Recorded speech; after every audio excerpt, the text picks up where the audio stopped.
to episode number 135 of the Canadian Prepper Podcast. We are recording on October the 24th, 2021. My name is Eric. I'm a host of the show based in Southern Ontario. I'm a hunter, target shooter, ham radio operator, and computer geek. As a first responder, I witnessed an over-reliance on emergency services during major events. Started a small preparedness company to help people get better prepared for at least 72 hours, if not longer. I'm Alan. I'm a first responder, safety trainer, and overall safety nerd. I'm Scott, first responder, splitting my time between Southern and Northern Ontario. I like learning things, and I don't accept that things will always carry on the way they have, just because it would be convenient for everybody. And I'm Jeff. I'm based in Central Ontario. I'm a target shooter, ham radio operator, and general overall handyman. Hello, guys. I'm Brad. I'm from Eastern Ontario. I've been into preparedness in some way since the ice storm of '98. I'm constantly trying to improve myself. All right, we've got Dr. Alton and Nurse Amy on this evening as well. So Joe Alton, medical doctor, is a physician, medical preparedness advocate, life fellow of the American College of OBGYN, and a retired fellow of the American College of Surgeons.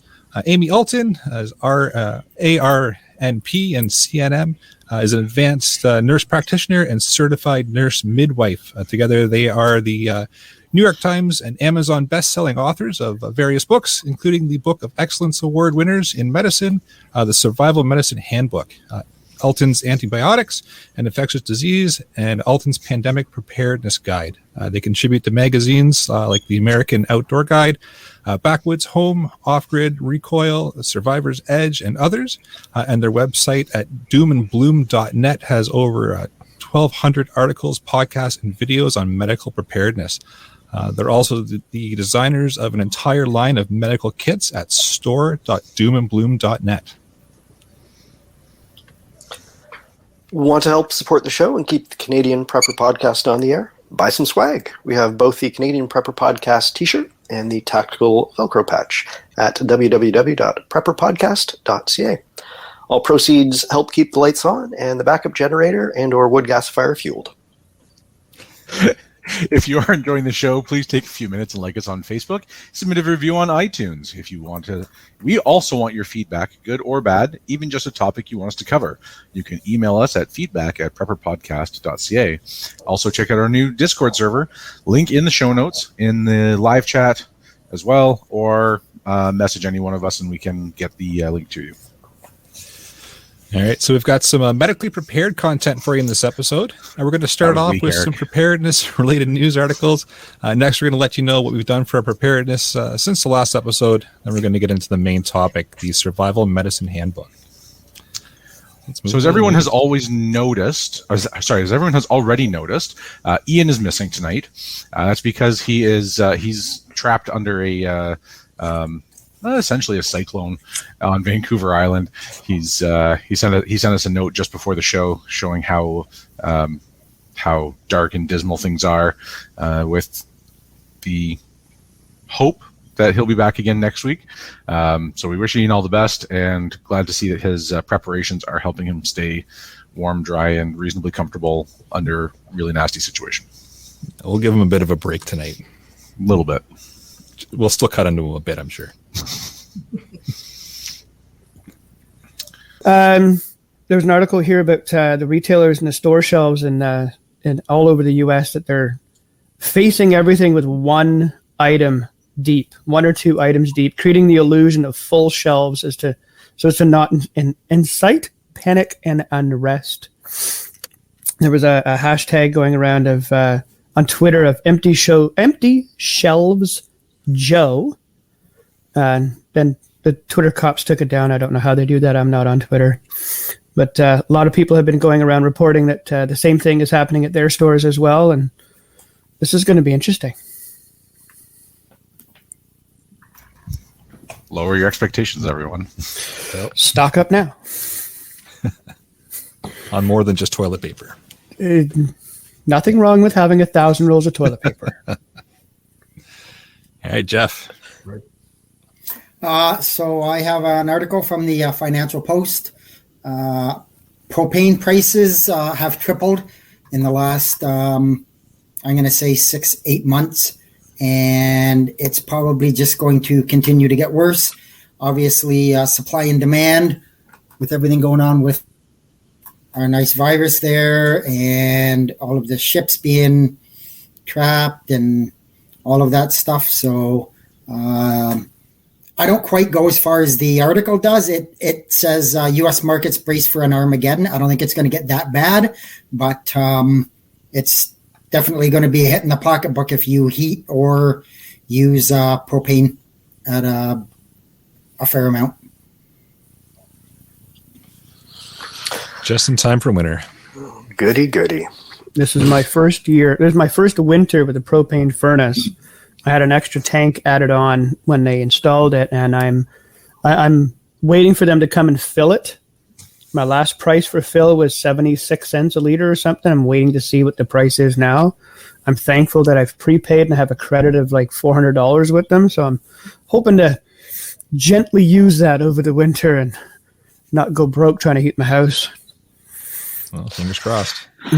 Well, the scary thing is if the Line 5 pipeline dispute that we talked about a couple of months ago, it's sort of settled down a little. It's been working its way through the legal system, but it's to the point where Canada has invoked the 1977 Transit Pipelines Treaty, which has never been previously used, to try and settle this rather ugly issue with a fair amount of the fuel supply for Southern Ontario that gets piped through Michigan, and people are scared by the old infrastructure, so we'll have to keep an eye on that one too. Yeah, interesting times. I've got an article here in regards to a fire on a cargo ship out in BC. So it's under control, which is good, but it's not known how many containers were burned. So going back to Brad's article where the shelves are starting to become bare, well, now we've got container ships on fire at the port. So good times. Did that ship not also lose about 40 of them into the ocean? Yep. Mm-hmm. Did. It sure did. And they're not sure exactly what's in them yet, but there is a lot of hazardous material as far as they know. So it's going to get interesting. It's going to get worse before it gets better. Well, like container fires like that are always challenging. Put them on a ship where you have, ironically, not a lot of water access. Makes them even worse. Yep. And it's not going to help that humongous storm's going through there either. So, yeah. All right, shall we move into what we've done lately for preps? Absolutely. So, tidying up my garage, getting ready for winter, and I was playing a bit with my Faraday box. I hadn't been pleased with it previously. I was getting a little too much signal getting through, but I found a gap with the gasket. Some extra conductive tape, and all of a sudden it's giving me performance comparable to my Rapid Survival Faraday bag. So I'm pleased that has turned out nicely. It's always good to have something to reference against, too. Exactly. So, Scott, how do you test that? So there's all kinds of stuff online. There's the EMP doctor has some great YouTube videos. I was basically just playing podcasts from my phone inside the Faraday box and seeing when it cuts out on my Bluetooth headset. And with the Rapid Survival bag, basically as soon as I close it, it cuts out. Mm-hmm. With the gap, I was sort of measuring how many feet away I would get before it cut out. And then when I fix that little gap, basically as soon as the lid on the ammo can clicked shut, I would lose the Bluetooth signal. So I can still hear FRS radio static through it, but I have to play around and figure out what frequencies, if it's sort of the higher frequencies of Bluetooth that get filtered out. Cool. I might give you a call on when I make my Faraday box, you and Jeff as well, to figure out how to do this correctly, but I did. Yeah, go ahead. No, I was going to say, not that we want to tip our hand, but I could see us doing the whole episode on Faraday boxes at some point soon. I think that might be in the works. Sweet. So this week I did some more cleanup in my yard, in my shed, getting ready for some winter projects. I went to do a final closing on our tent trailer and found out that the hatch over our vent leaks. So I had a whole bunch of water in there. Spent a few hours cleaning everything up and shut it up. Tarped it, finally. Have to open it again next week. Finish cleaning everything out. Changed the oil in my van, cleaned out some of the summer stuff, and this week I'll put in some winter stuff and get ready to change my tires out probably next weekend as well, and get ready for that white fluffy stuff that's going to come down and piss everybody off. Yep, it's coming. Almost everybody. Being a snowmobiler here, almost everybody. You and my brother are the same. He lives in Newfoundland, and he loves to see the cold weather and the snow come down because he's itching to get his sled out. And I'm pretty sure he's got it tuned by now. He's itching to get on the sled and go. Yeah, I haven't quite got there yet, but it's going to happen in the next couple of weeks tops. So, rub it in, Jeff. Yeah.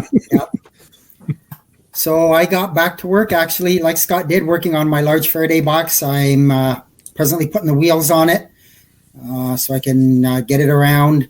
Got to figure out how to patch up a couple of the holes where they use it to lock it up. Still trying to figure out. I might try and tape over it, or if worst comes to worst, I'm not going to use them. I'll just weld a piece of metal right over top of them. Did my monthly food buy at Costco. Ouch. Anybody who hasn't shopped lately, the prices are through the roof. Finished doing a bunch of yard work. So far, I'm up to 19 bags of leaves, and I'm still going. And for people who were not paying attention at the beginning when I did my intro, Kyle, pay attention. I got my ham license with honors. I am certified. It's about time. You're certified, all right, Jeff? Victor Alpha 3 Mike X-Ray Zulu. So that's my ham license. And I've been on the air a little bit. I only have a handheld, but as things progress, we'll be moving there. Hey, Rapid Survival is a great source for ham radios. I got a couple, and they're fantastic. Good for you, Jeff. Congratulations, man. Yeah. Well done, buddy. Well done. All right. For myself, learned how to drill and set fence posts. So we got 32 of them in on one day, 4x4x10 hemlock posts. They're all in, and they're all still standing a couple of days after putting them in. So that's a good sign. And they're all in a straight line. So I was pretty happy with that, and made a couple of contacts over 2 meters with Jeff. Just kept it quiet so that he could surprise everybody. Well done, Jeff. Kyle, we can pick on Jeff. He's still old no matter what, regardless of his license status. For myself, I didn't do a whole lot this week. In the midst of why? Because your back hurt. Yeah, that's exactly right. But no, I had some family emergencies that were taking a fair bit of my time. But I did have my boiler inspected before the winter. So most boilers need to be inspected every year. And one of the things I discovered, everybody wait for it, too much carbon monoxide being spewed out by the burner system. So that was it's reassuring that getting it inspected on a regular basis actually is worth the effort. That prevented a whole lot of heartache and headache down the road. So it's being repaired before the heating season gets underway. Also, kind of got the truck ready for winter with fluid changes, top ups, put the winter kit on board, rotated out the summer stuff, and that's about it for me.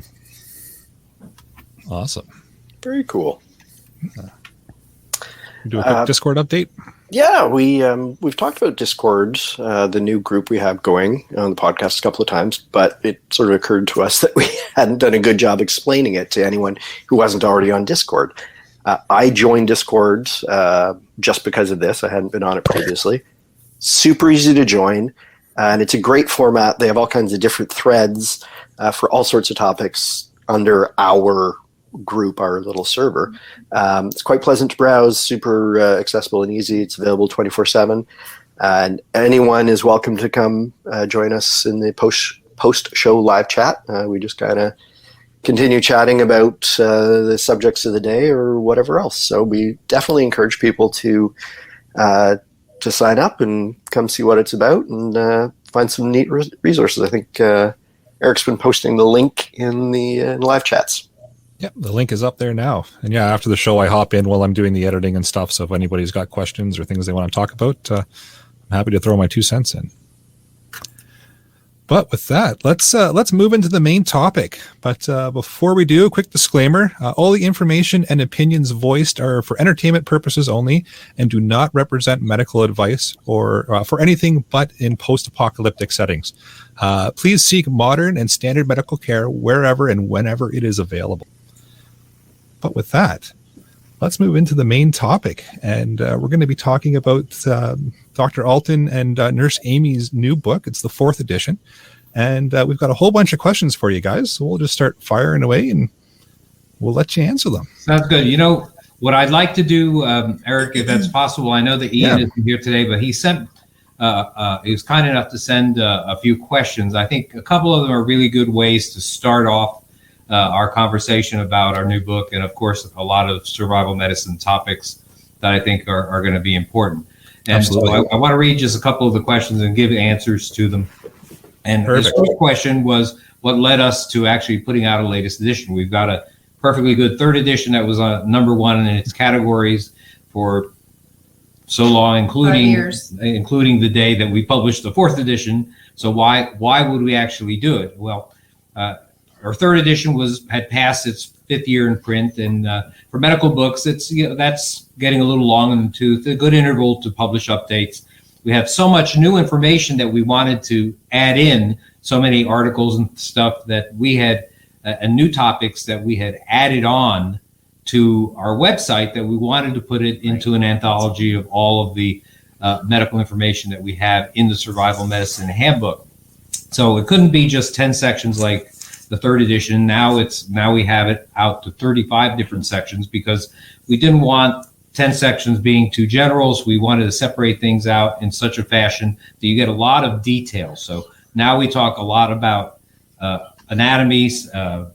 We talk about specific disasters that lead to specific injuries. We, for example, one thing we didn't talk about in detail was crush injuries in the last book. Now we talk about them in detail. We talk about bleeding issues in more detail, infectious issues in more detail, orthopedic issues in more detail. We wanted to add more natural options, so we greatly expanded those sections.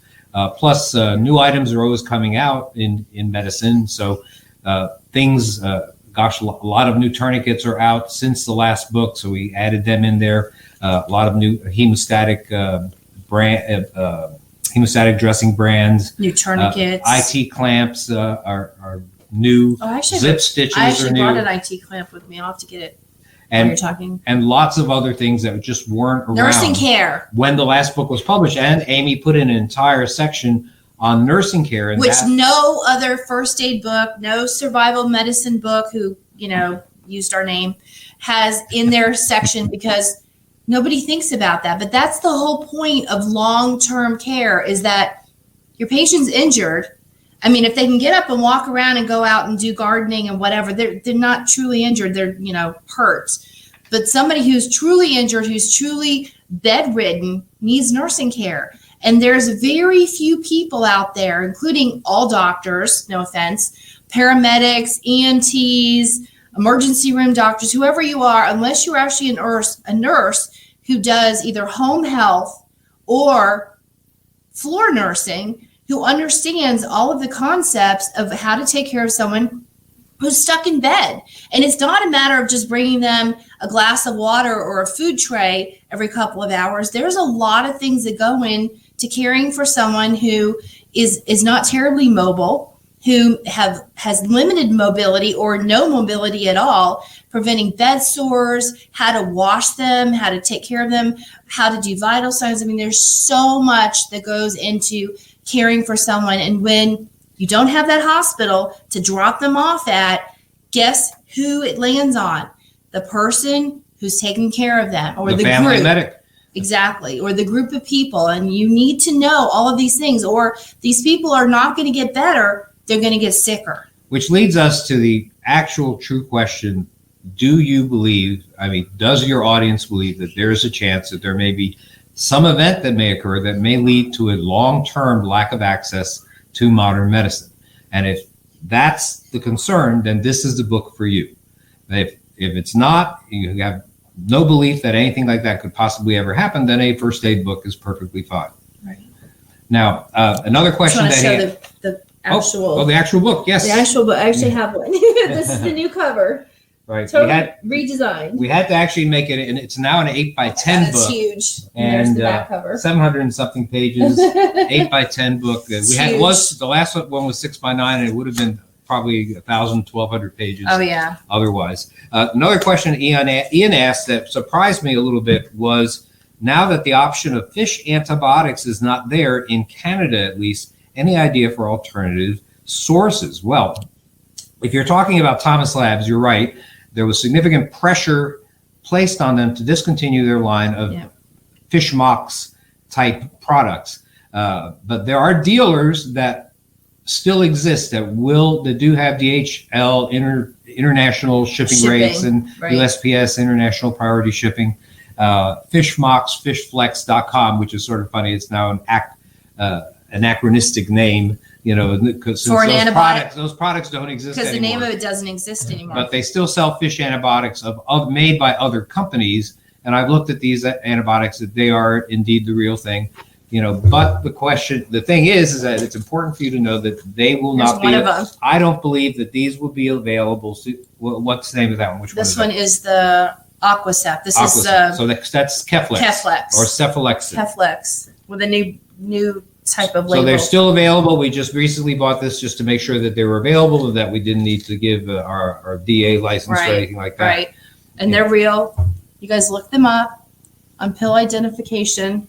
And they're actual human antibiotics, a whole bottle of them. So the problem that we have, and the reason why I think it's important if you are going to buy these, then you should probably begin to buy these and stockpile them soon, because the FDA has indicated that they will soon institute an increased stewardship over the use of veterinary medications in the future. And they've already begun with a number of food-producing livestock products. These are mostly ornamental fish and bird. Hobby fish, your goldfish. Hobby bird products. Who's going to take their goldfish to a vet? I'd like to know. Right. For what, a $50 visit? Right. Here's my goldfish. Okay, thank you for my $5 antibiotic. I appreciate it.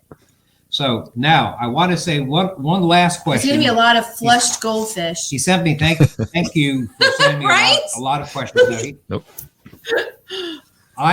Ian sent me one question that I thought was important. He was a little reluctant to ask me.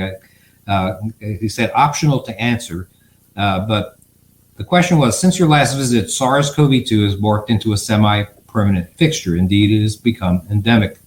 Other than the Freedom in Florida, which, by the way, our main home is in the state of Florida, many jurisdictions see no end in sight. How political versus medical has this issue become? Well, that's something that I think is very important to talk about. We're lucky to spend most of our time in balmy South Florida. Yay, DeSantis. The mandates are serious issues in a lot of areas. Now, the problem is the concept of what they call following the science, almost become a cliche. You're going to hear the medical experts always talking about following the science. And governments oftentimes make the claim that they are only following the science when it comes to the current pandemic. Now, what few people really realize is the extent to which the science may be manipulated to match a particular agenda. Instead of survival of the fittest data, it may be survival of what fits a political agenda. That's funny. I got it. Politicians' faith in the opinions of their medical experts serves a purpose for them, and that is to separate them, the politicians, from the blame for faulty recommendations. Why? We were just following the science at the time. But the goals of a medical expert, even an unbiased one, is different than that of a politician. The medical expert is concerned about preventing every imaginable bad outcome that can occur from the presence of a particular virus. That means that they're going to always recommend measures strict enough to achieve that goal, even if it means locking every citizen into their own airtight bubble. And that is something that, like they did in Australia. Right. And you see that's an extreme case of that is in Australia, but there are many states in the United States that are following similar guidelines. Now, this in some cases is due to idealistic, but sometimes I think impractical motives. Other cases, these measures are used as hedges against the kind of civil liability that we have in the United States that can occur from being too lax. It's a great time to be a lawyer in the United States. I don't know about Canada. In the worst case scenario, experts even cynically, I believe, recommend these strict measures to wear down the average citizen's support for a particular politician or a particular government. This occurred in the U.S., I believe, in 2020. Now, one thing that doesn't concern medical experts much is the effect their recommendations have on a society's economy and other collateral damage. They point to the science. Look, we're saving lives. And even while the fabric of an entire nation could possibly unravel, public health policy has many more repercussions than just, public health. The process of appointing task forces, advisory committees, all of these things involve a lot of politics. These are political appointees. People like Dr. Fauci, they are political appointees, and they are mostly administrators, even if they have MD after their names. They act politically like politicians sometimes, and they can cancel physicians that don't agree with their views. That's why you see one orthodoxy with regards to the COVID pandemic and why there's all this concern about disinformation that's being put out.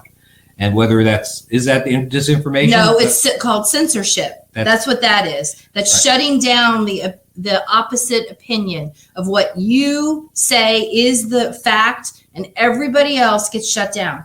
They get deleted on Facebook. They get deleted on Twitter. They get deleted on YouTube. They don't get put in canceled. jail. They don't get put in jail, but destroying their reputation works just fine to get them out of the picture. Exactly. So I just wanted to say that about the politics. It's become very political. Of this. This is all not just following the science. There is, I think, a lot of nuance with regards to that, and we have to, I think, realize the backstories of why some of these things are, or how some of these things are decided. So that's all I had to say. Those are just some of Ian's questions. Thank you, Ian. I know you're not there, but we appreciate your starting contribution. No, thanks for clarifying that. That's I think that's something that's kind of at the front of everybody's mind, trying to figure out the medical advice we're getting through the government versus the actual science that's happening. And it's good to hear how it's being presented kind of with a political view as well. So appreciate the view on that. Touching on the COVID as well, is there any kind of home remedy or anything you guys can think of that can help out with it if there is no medical availability? So there's a lot of protocols out now, and last year there was a lot of poo-pooing things like how do we say this? Quercetin. This is one of the things that was, oh no, that doesn't work. And now there are all kinds of studies that are showing it does. I have several things here. You definitely want to take some B complexes. This is just B1 here. I also have B12 that we take. So get a good B complex vitamin to decrease inflammation. Number one on the list is definitely a vitamin D. This is one of the ones we've taken. We also have a combination of vitamin D and K2, which we've gotten off of Amazon. It's in a black container. I didn't bring that with me. I have this one. But D3, about 5,000. They say anywhere from 1 to 3,000, but I think 5,000 is not bad. I actually have also a blister container that says 50. This is only once a week. So if we take this, it's only once a week. It's not daily. So a vitamin D, B complex. When you're taking the quercetin, you want to take 250 to 500. This one's actually 500. If it's 250, take it twice a day. You want to combine this with your zinc, because this helps this go into the cells. So you want to take these together. They work together when they're combined. The zinc, there's different formulations. The sulfate that I have, actually 23% of the zinc sulfates are zinc elemental. And so what you're getting from the 220 is actually 50 milligrams. A good zinc is 30 to 50. So this one's fine to take. I do have ivermectin. I was prescribed it when they thought at one point that I did have COVID.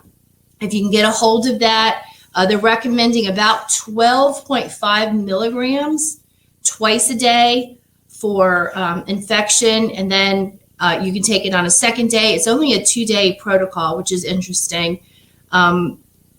So B complex, zinc, melatonin's not bad. If you're going to start with melatonin for prophylaxis, in other words, preventing, start at a low dose of like 0.3 milligrams and increase. A max would be 2 milligrams. Again, we're all talking about anti-inflammatories, boosting your immune system. These all work well together. So this is just some of the things you can do. We get these protocols from Eastern Virginia Medical School, right? Also from the Frontline Critical Care Alliance. Exactly. Definitely go see their website, covid19criticalcare.com. If you have concern, if you wonder where to get human ivermectin, that they actually have sources, doctors that will prescribe licensed physicians that believe in the particular medicine. The one other thing that I would combine with the things that I've just showed you would be the vitamin C, and I would do about 500 milligrams twice a day. Did you mention D3? I did. Okay, I did. good. I held up the D3. All right. So All right. some good stuff to, you can get over the counter. You can get it from your pharmacies. You can get it from vitamin sources. You can get it from Amazon. There's lots of sources. They're all over the counter, except, of course, ivermectin. I just want to say vitamin D3, people up in the northern latitudes are commonly have issues with decreased vitamin D levels in their body. They're just not getting enough sunlight, for example, to have a good vitamin D level. You're shooting for a vitamin D level of at least 40. Most people are 20, perhaps maybe less. 42% in the United States, indeed, of Americans have vitamin D deficiency. Those people who have vitamin D deficiency are more likely, if they get COVID, to be hospitalized and have other bad outcomes. Well, good to know. And I think I got my technical issues sorted out because I can hear you guys again. So that's good. Okay, good. Another question Ian had was just in regards to tips on getting a doctor to prescribe any of the medication that's listed in the book. Like lidocaine, antibiotics, oxytocin, et cetera. They're all mentioned in the book. Any ways or any tips or tricks, or even if you can answer that, I don't know if you're able to answer that question or not. If you can't, we can move on. That's fine as well. Well, I think that the issues that you have with physicians are simply that they're concerned about losing their licenses. I mean, I'm an old retired physician. I am actively licensed, so is Amy. But if you take away my license for something that I say here, they're still going to call me doc until the day I die. And right. So, but a lot of young physicians are very scared to actually go outside the orthodoxy and go outside the standard protocols that are out there for particular medical illnesses. And that's why you see people being refused certain medications if they wind up hospitalized, let's say for COVID, like for example, this ivermectin, which or quercetin, or quercetin, yeah. or even natural products like that, or natural supplements like that. They won't give them to them simply because they're not part of a particular protocol that is followed by their hospital. Mm-hmm. So I think that's really the problem. The important thing is to find a physician that's sympathetic to your concerns. And remember, nowadays, you don't have to physically see these doctors. In most cases, there's such a thing known as telemedicine. And so many of these doctors, for example, that prescribe some of the medicines that we mentioned here, they do it entirely through telemedicine visits. And of course, being an old doctor, of course, I like to physically put my hands on Right. my patients, but that is actually going the way of the dinosaur, it seems, for better or worse. And I think that in this circumstance, to get these types of medications, I think you have to go probably the telemedicine route. When you speak to your doctor, always tell them that you're concerned about issues, and this is not just for COVID stuff, but just in general for medicines. What you should do is always tell them you're concerned about you're not being able to reach them in the case of an emergency, right, or some kind of disaster, and you'd like to have an additional refill. If you have the option to ask for a 90-day prescription as opposed to a monthly prescription, you should do that. You should fill it as soon as you can. Right. And the reason that you do that is because a lot of times they won't make you refill it on the 90th day. Your insurance will allow you to refill it earlier, and it could be 2 weeks earlier. So if you go 2 weeks before that 90 days, you now have 14 pills that were left over. Now continue to take those 14 because those are the oldest. Take your freshest and you'll start those after you take the 14. But what you've done is now you've got 14 at the end of the next 90 that you have extra, and then you're going to go 2 weeks earlier there too. So essentially in 2 refills, you've got an entire month because you did 14 and then 14, you've got 28 days and 2 refills. So it's a matter of asking your pharmacist, when you pick this up, when can I come back and refill it? And they should have a date. And it's never the date at the end of the prescription because they know that people go on vacation, they refill it a few days earlier. They don't make you wait until you took your last pill to walk into the pharmacy on that day. So you've got a leeway. So make sure you take advantage of those days and go the second that you can refill. And every time you do that, you have a few extra pills and those add up. It's a great tip.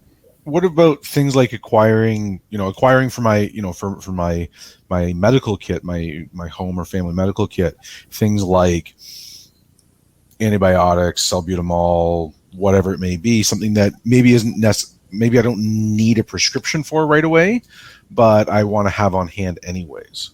Is there a good way to do that?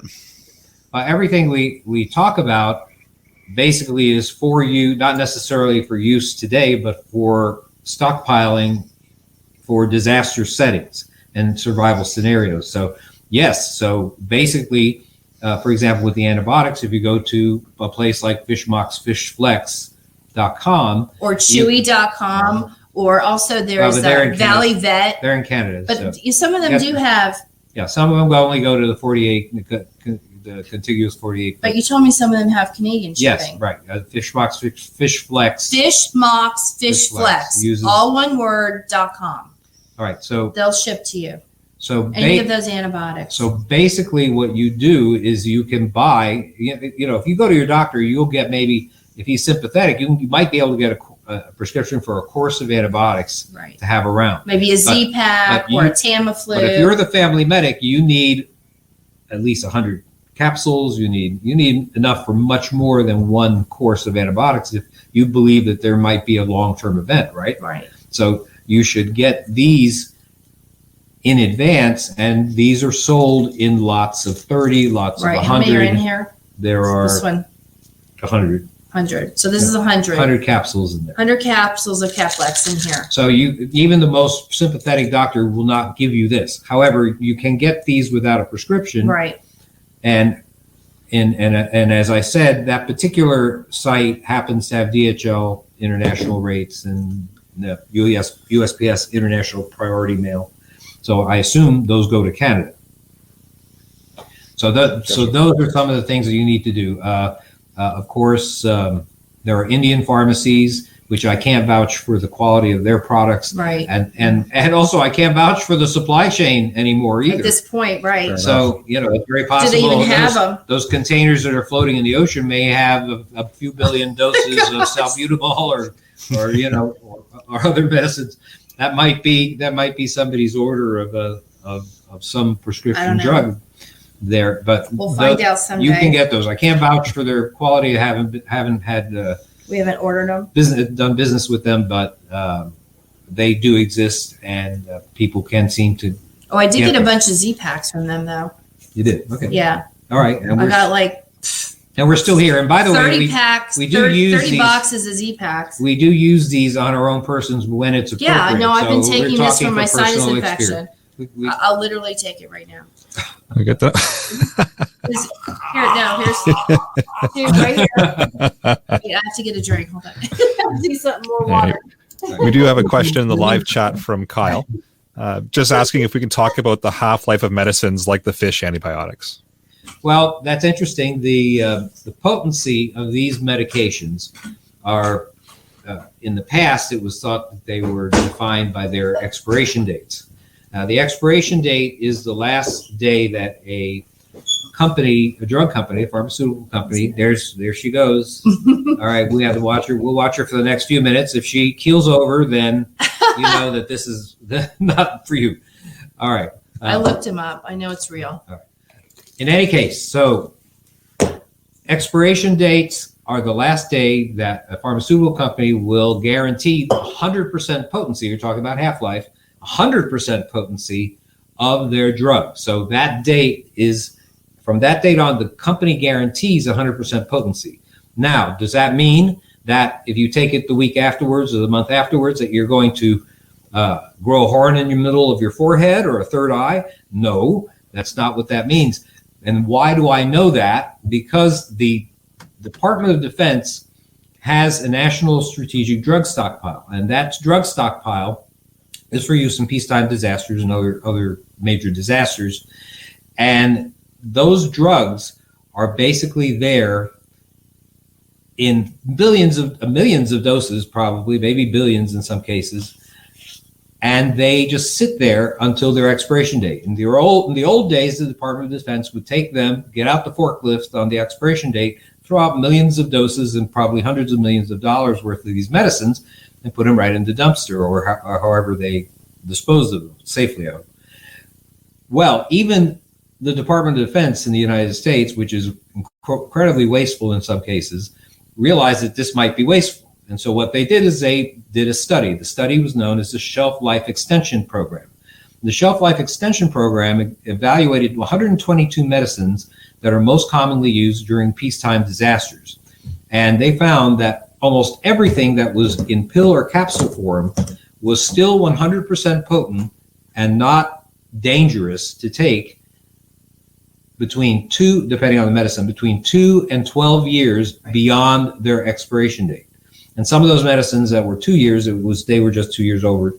They were just 2 years expired at the time of the study. Who knows if they were better? They probably were better for longer than that.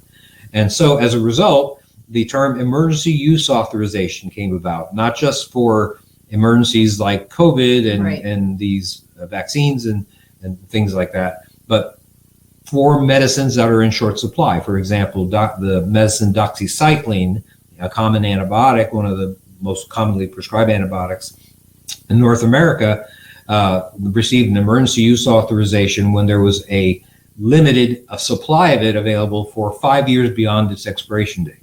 And it could be even better, longer than that, but they gave you an emergency use authorization officially from the government saying, you got this, you can use it for at least 5 years after your expiration date, for up to 5 years after the expiration date. So basically, your half-lives are in the matter of years, I would have to say, with regards to this.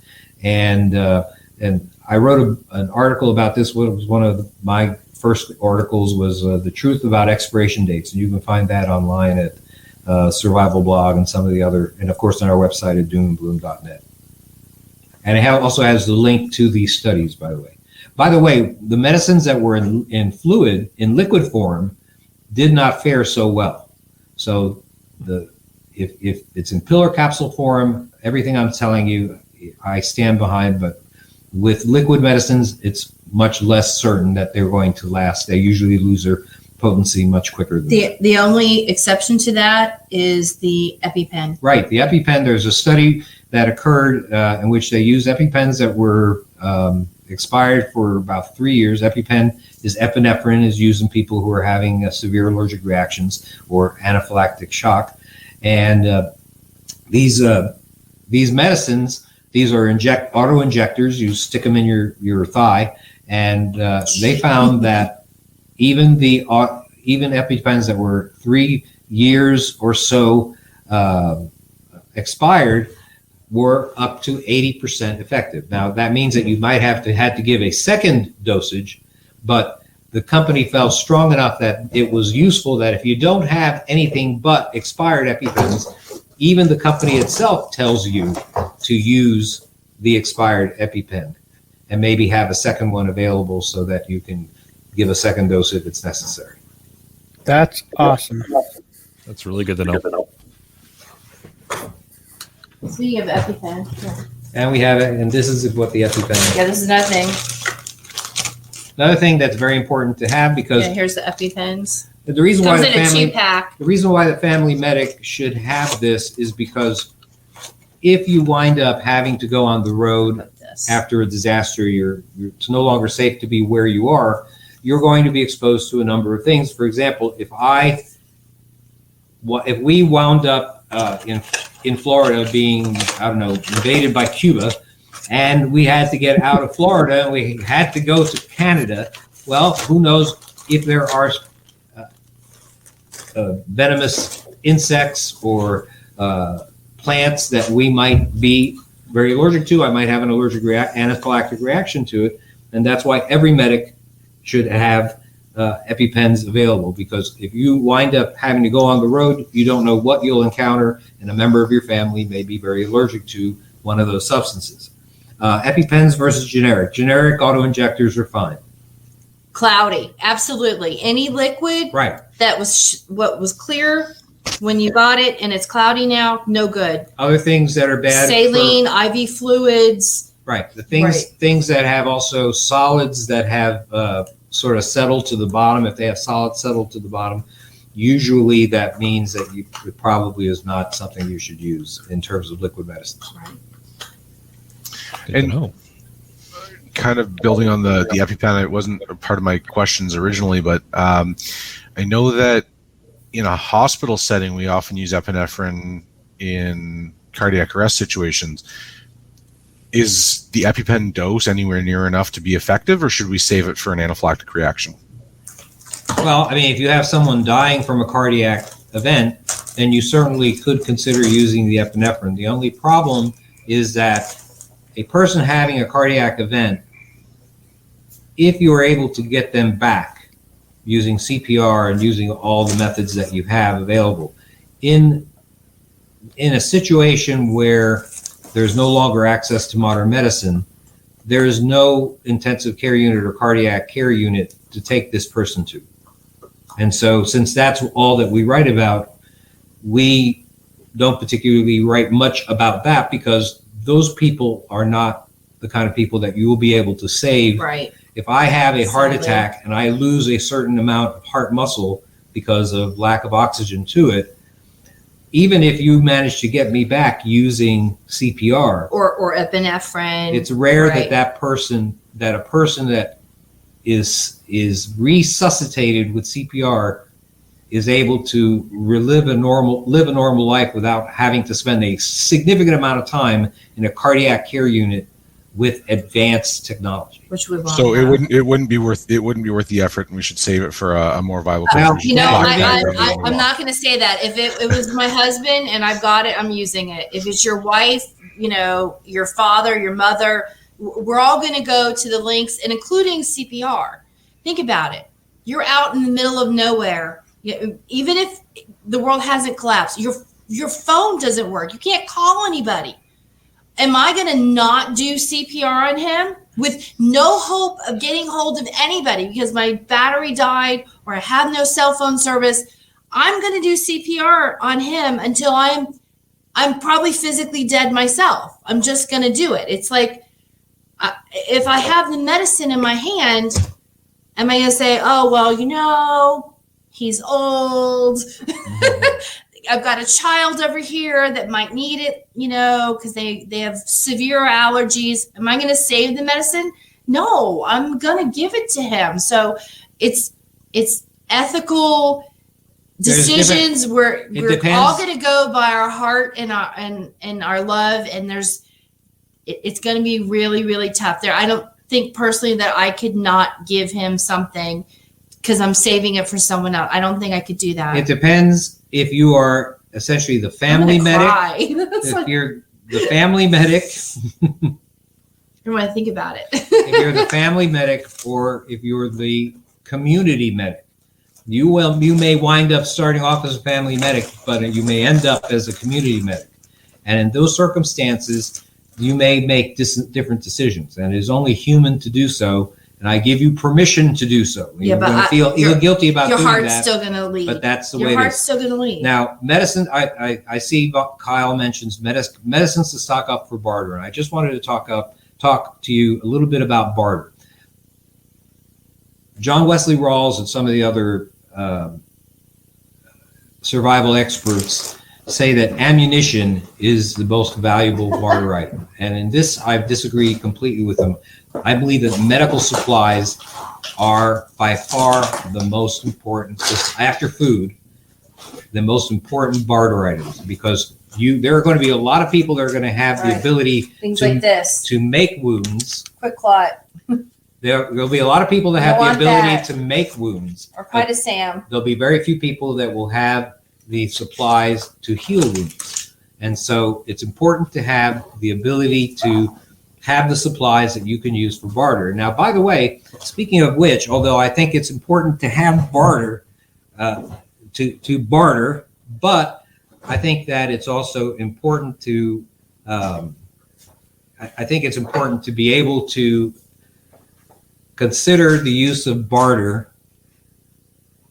Or knowledge is better than. Well, you know what? Just move on. One of the things we've talked about on previous episodes was talking about all of the skill set that you want to have within your mutual assistance group, right? And how valuable having that medical knowledge, having those key resources, how valuable that makes you as an individual to your group or sort of to others that come to your group for help. Right.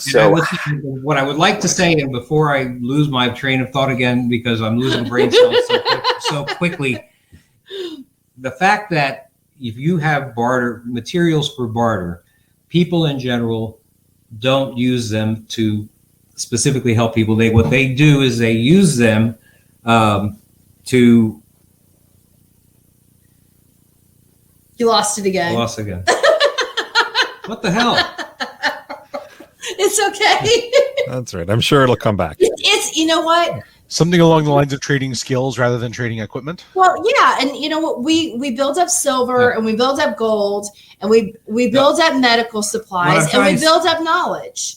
The important thing is to have the ability to use your supplies. Yeah. But even if you have supplies that you would want to barter, I think that it's better. I think it's better, honestly, to go ahead and offer your supplies to help people that are in your community. And if you can do that, then you'll have people that will do anything to help you. Right. And they will consider you so important to the community. That's true. That you'll be able to save lives that way. Exactly. And you'll become very, very important. And then they'll give you food, you give them help. And they'll expend resources to protect you. And that was the thing that I was trying to get to the entire time. I can't believe that it's okay. I blanked out on that. That's all right. We haven't actually discussed that thought in a long time. Well, we haven't discussed that issue we really in haven't. A very long time, probably 10 years. But anyway, point, though. It's a very good point, really very valid point. To the community, and they'll want to do anything around you. You'll get personal security. They'll grow food for you. They'll do things for you that you can't do, and then you'll provide services to them to help their health. How about think for me? That would be nice. Don't worry about thinking. Don't worry about thinking, honey. I'm here. Don't worry. It's okay. We'll have a mind meld. So if you could point to kind of one major skill set that you say like the average layperson is missing, and say, if you could develop this one skill that will help you when an ambulance isn't coming, is there one? Do you have one picked out? Because I have one. Go ahead. Okay, so mine would be to stop bleeding. So, we're kind of, when we were in school, it was all CPR. Everyone needs to know CPR, CPR, CPR. That's great, but most of the time CPR is like for what? People are in their 80s.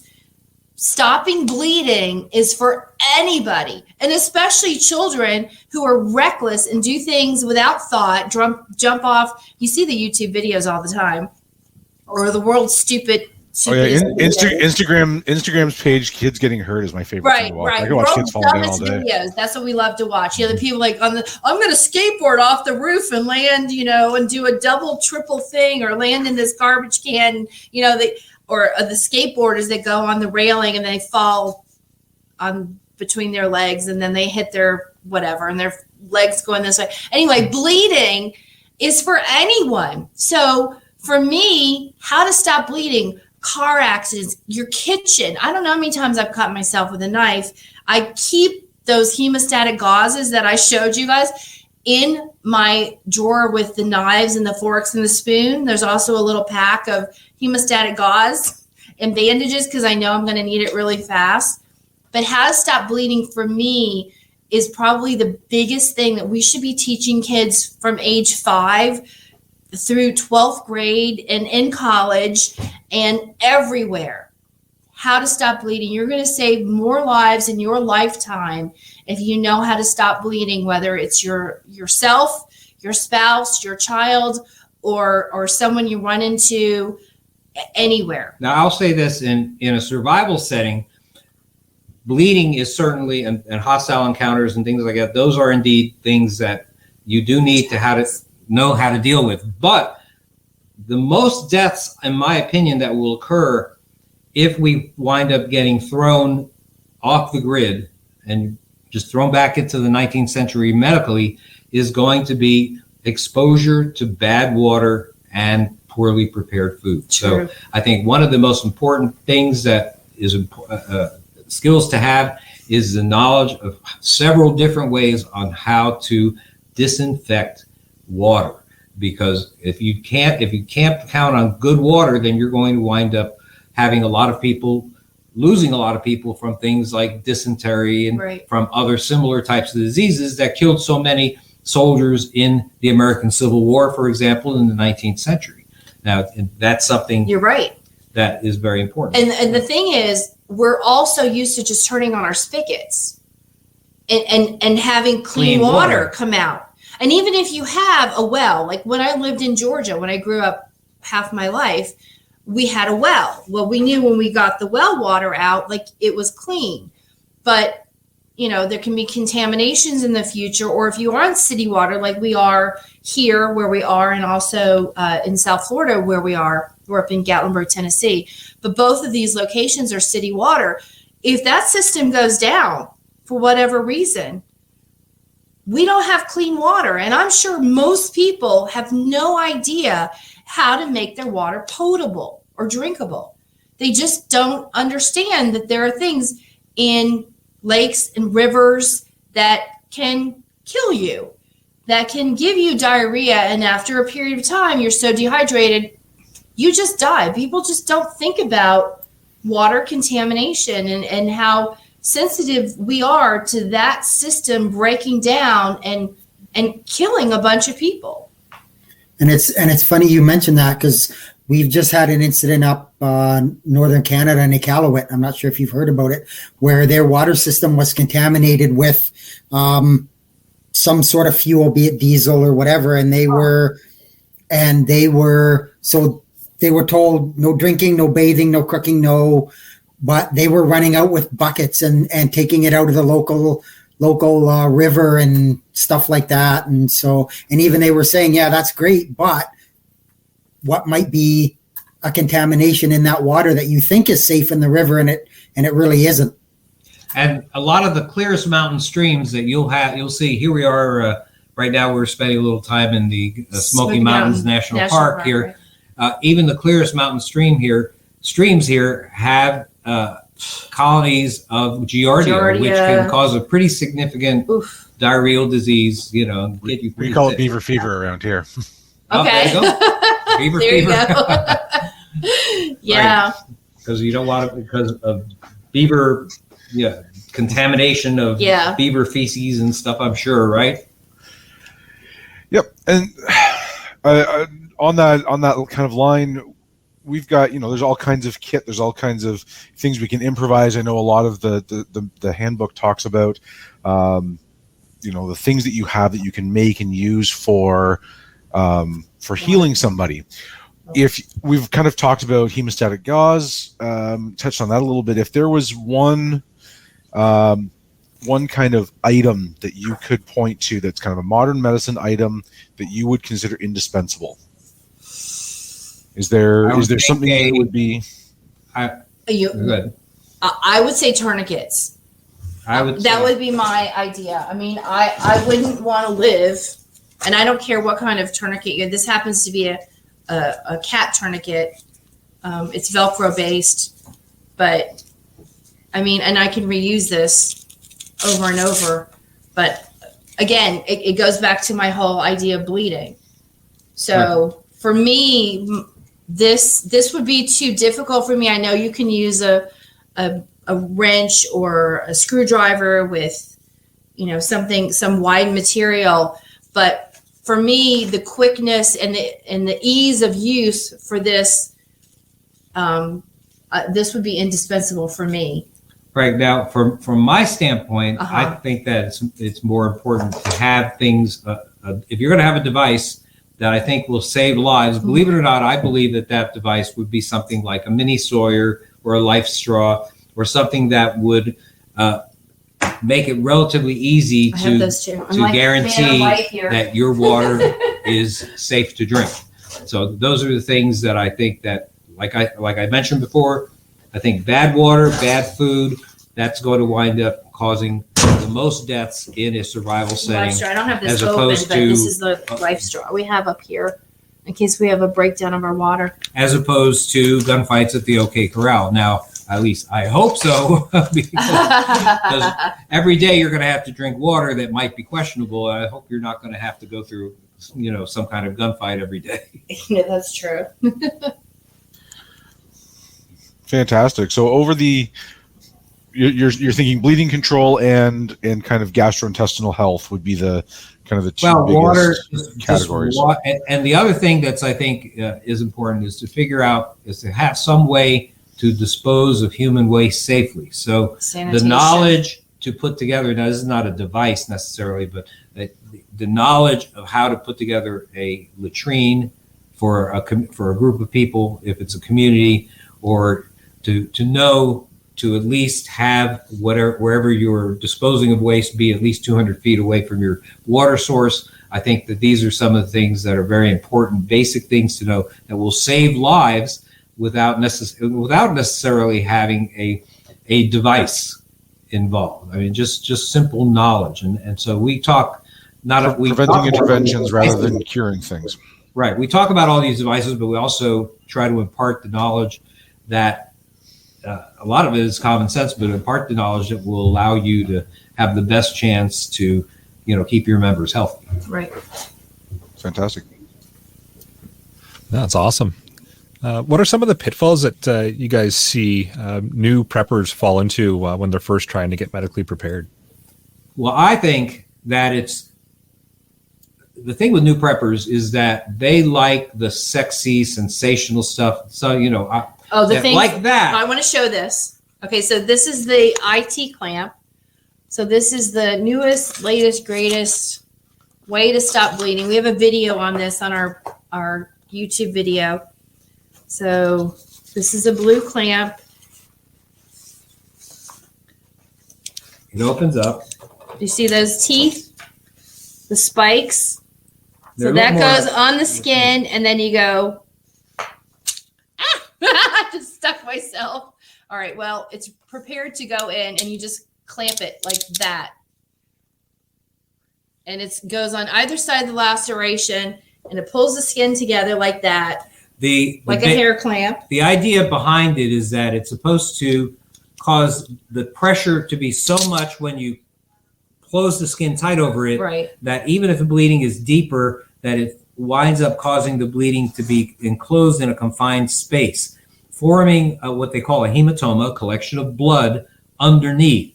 And this is something that is being used by the military and is now approved for hard to get to places, right, by the Tactical Combat Casualty Care Committee. So this can be placed on the neck, which you can't place a tourniquet on the neck, right? The scalp. And around the neck, so you can put it in a lot of hands, groin, a number of different under the number armpit. of different areas. So these are some of the common things, is that people get too excited about this stuff, right, and the other stuff related to trauma, and they'll buy a bunch of supplies related to that, but they'll ignore the things that they'll see much more often than life-threatening bleeds and broken legs. They'll wind up, they won't consider just how antibiotics, for example, to deal with an infection. You're going to have people that are doing all these activities of daily survival that they're not used to. I mean, you set me to chopping wood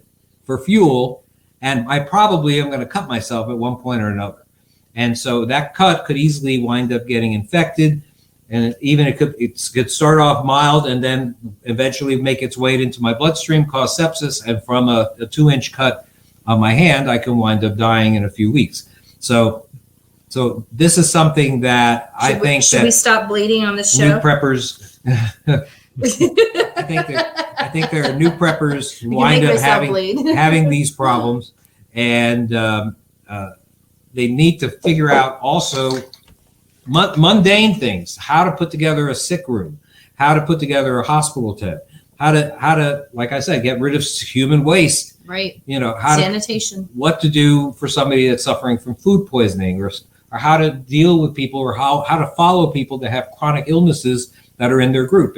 If your mother or your father is in your group, if you have a cousin who has some kind of medical issue, you have to know a little bit about that. So we talk about chronic medical issues so that you have a fund of knowledge of how to deal with things, and also how to recognize not just medical problems, but dental problems as well. If you have a disaster that winds up knocking out the power for a week, you don't need any dental supplies really in your kit if you're going to be the family medic. But if you have a disaster that knocks out the grid for 6 months, 9 months, then having dental supplies is going to be one of the most important things that you could possibly have, because people can die from things like tooth abscesses. An infection in the tooth that ends up with an abscess, goes into the circulation, kills people. They find in Egypt, they find these mummies that have like a part of their jaw that's disintegrated, because these people died from tooth abscesses that went out of control because they didn't have antibiotics and they didn't have the knowledge, the instrumentation that could take care of things. That's why we also have a big section on dental supplies. That's why we have dental kits in on our store. Right. Because you are not just the medical officer. Right. You're not taking care of medical problems. You're the dental officer. Right. You are the sanitation officer. Right. You're the counselor. Right. You are so much more. So you have such a long job description as the family medic. You're the nurse. You will never have to prove you're nurse. You'll never have to prove your fortitude in any other way if you take on this responsibility. Yeah, that's true. It's a good lead into the next question, just in regards to on your site, there are kits available for purchase. Is there one that you guys suggest for the beginner who's just looking into being medically prepared? So, I have different size kits, and they depend on how big your group is. If you're a single person who's just going on, a 2-day hike, I have little bitty kits, that are very compact, super lightweight, easy to carry, and just have a few items. And then I have kits that go all the way to giant backpacks, take care of multiple family members, multiple injuries, a list of injuries this long, including orthopedic and dental burns and bleeding and major stuff down to little things like cuts and blisters or water issues. We have things in there for emergencies. We have waterproof matches, and we have headlamps. We have odd things that you wouldn't think would be in a medical kit, but we thought, well, you know what? You may need to signal somebody. You may need to start a fire. I have a 8-liter water bag that if you need to purify your water, you need to bring the water to your camp because you need to make clean water to either irrigate someone's wound or provide the patient with clean water. So I've really gone beyond just medical issues when I've come up with these extensive backpack kits. So going somewhere in between there, I had to think, like, what would I say?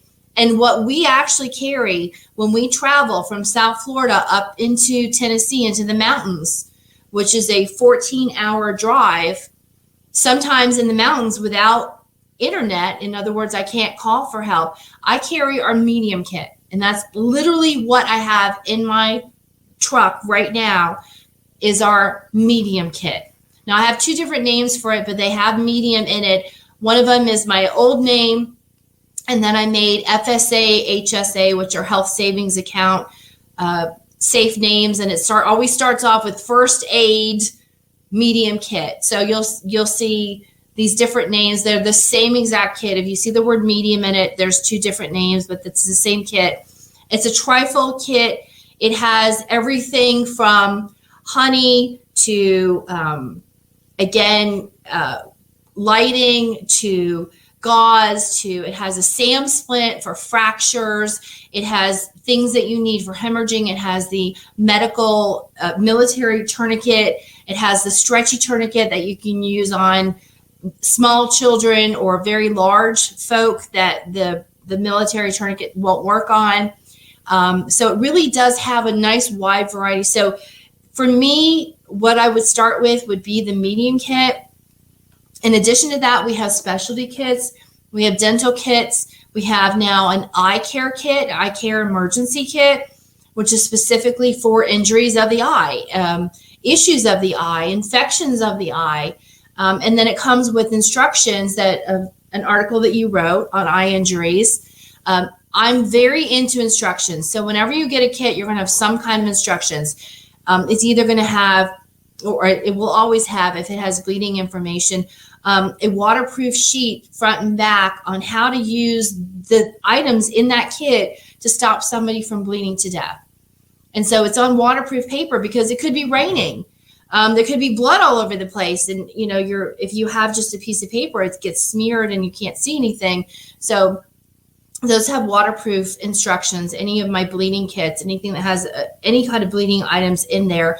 And the eye kit has instructions. The dental kit that I have separately has where there is no dentist. So it has the entire book there. And the information that's in the book relates directly to the items that are in the dental kit. Right. So the dental kit was based on the book by dentists that we consulted with to make sure that they were cohesive, because you don't want to have a book that tells you to use an instrument that you don't have. That's no good for you. So when it talks about using zinc oxide powder and clove oil in where there is no dentist book, that's exactly what you have in your kit. So they go together. So you can make temporary dental fillings. Exactly. I also have an Obi Baby Delivery Kit, which is one of my newest kits. And that has an instruction book, which is super easy to look at and understand. It's made for third world countries. So there's not a lot of words in it, but there's a whole lot of pictures, which is great for people who have never delivered a baby before. You don't want a whole bunch of paragraphs and words that you don't understand the terminology. Show me what I'm supposed to do with my hands to get this baby out safely. And everything. Don't lose points if you catch him on the first bounce. Right. Hold it by the leg. As long as you catch him by the foot, you're okay. Everything that she's talking about is described in detail in our 4th edition of the Survival Medicine Handbook, by the way. So you're not just thrown supplies and not given the ability to learn all about it. We're so into not just education. exactly, not just where to put your hands, but Yeah. you know how the process works and Right. things like that. This is our life's work here. The kids, you know, I never in my wildest dream thought that I would be selling first aid kits or designing first aid kits or packing first aid kits. It was all about education when we started. It was teaching, it was traveling, it was educating. That's what it was about. We only started doing first aid kits because there was demand. People were reading the book and they said, well, you've got these great lists of what I should buy. Can you make some kits? I'm like, So the first one I did was the family kit. And then that family kit gave birth to everybody else. The eye kit and the dental kit and the OB kit. Well, that's awesome. And you guys ship to Canada as well, correct? Yes. I do, yes. I knew that was going to be a question in the live chat here any second, so I figured I'd get ahead of it.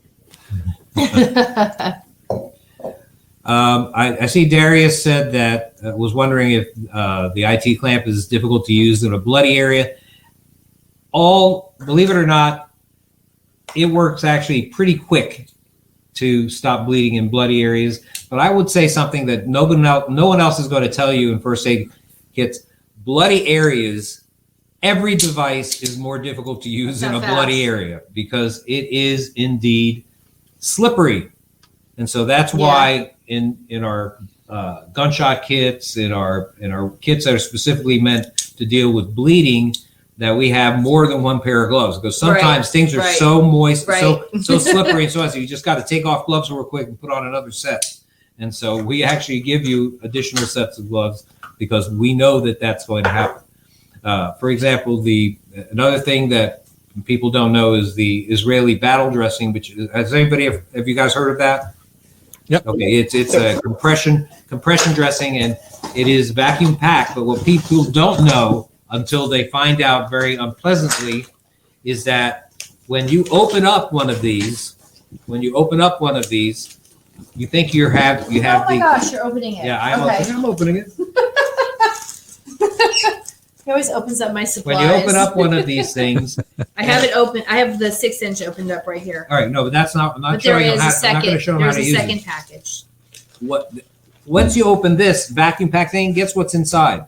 It's another plastic vacuum pack container. Here, I'll do that for you. So you actually have to cut the second one open, and you're doing that in the midst of a bunch of bleeding. And so I recommend always opening up the first vacuum pack layer.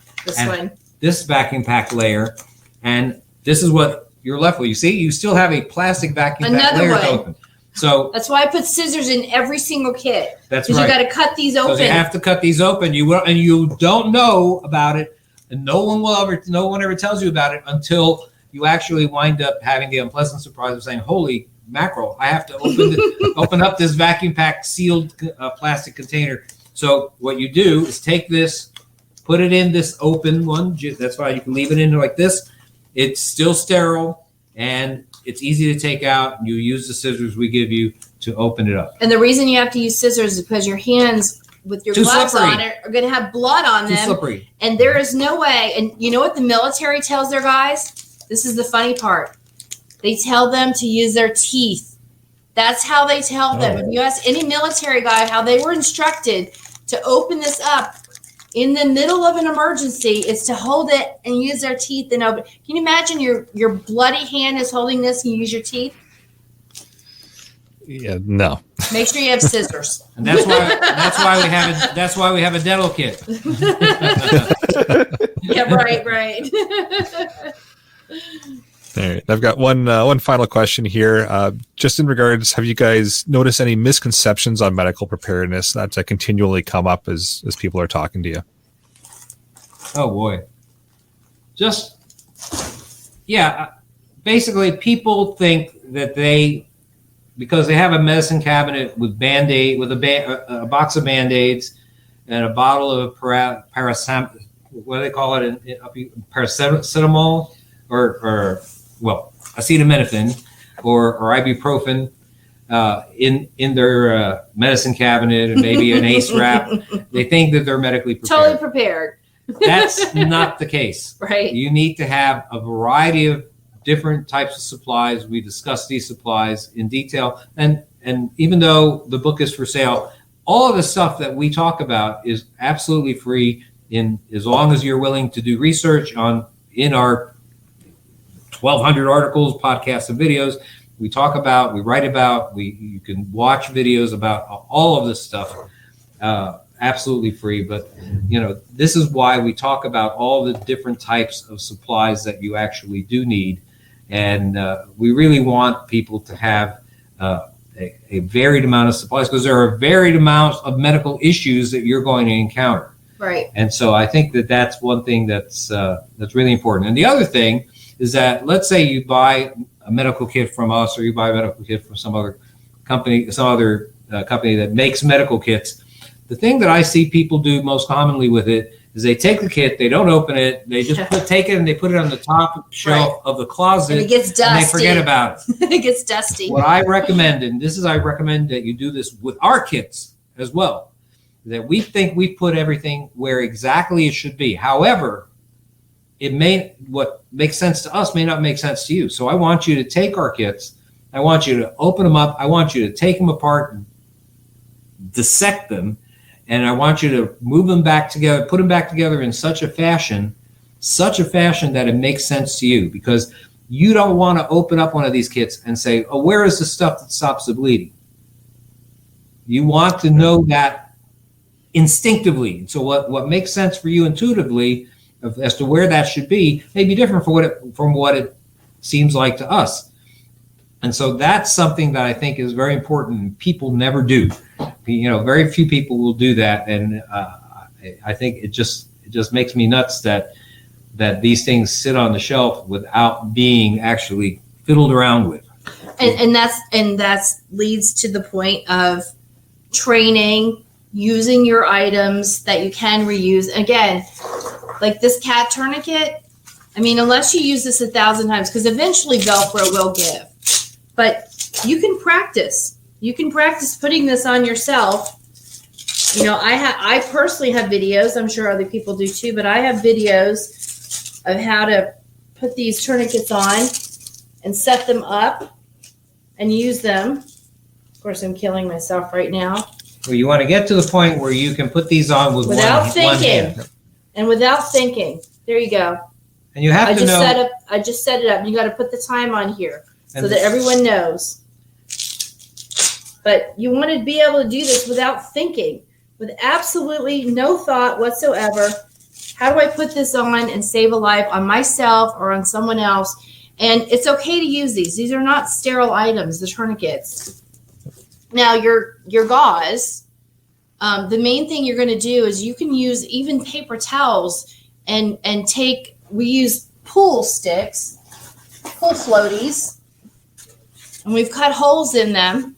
These are just pool floats, which I made a little shape here so it sit nicely on a table. But we cut this out so you can learn how to pack a wound with this just by, again, using a length of paper towels and learning how to pack a wound, watching videos and how to keep pressure on the wound from where the bleeding's coming from. And that's how you learn. You're not using up your medical supplies, but it's hand memory.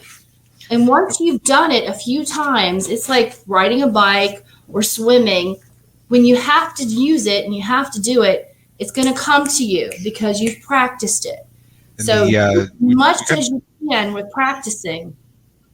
Exactly. You talked about this on the last episode. The American College of Surgeons, their Stop the Bleed program, they've actually offered the kind of the theory portion, so the learning element of it on their website now. So you can see how the experts recommend for it to be done, and then practice this on your own. And that's absolutely it's repetition.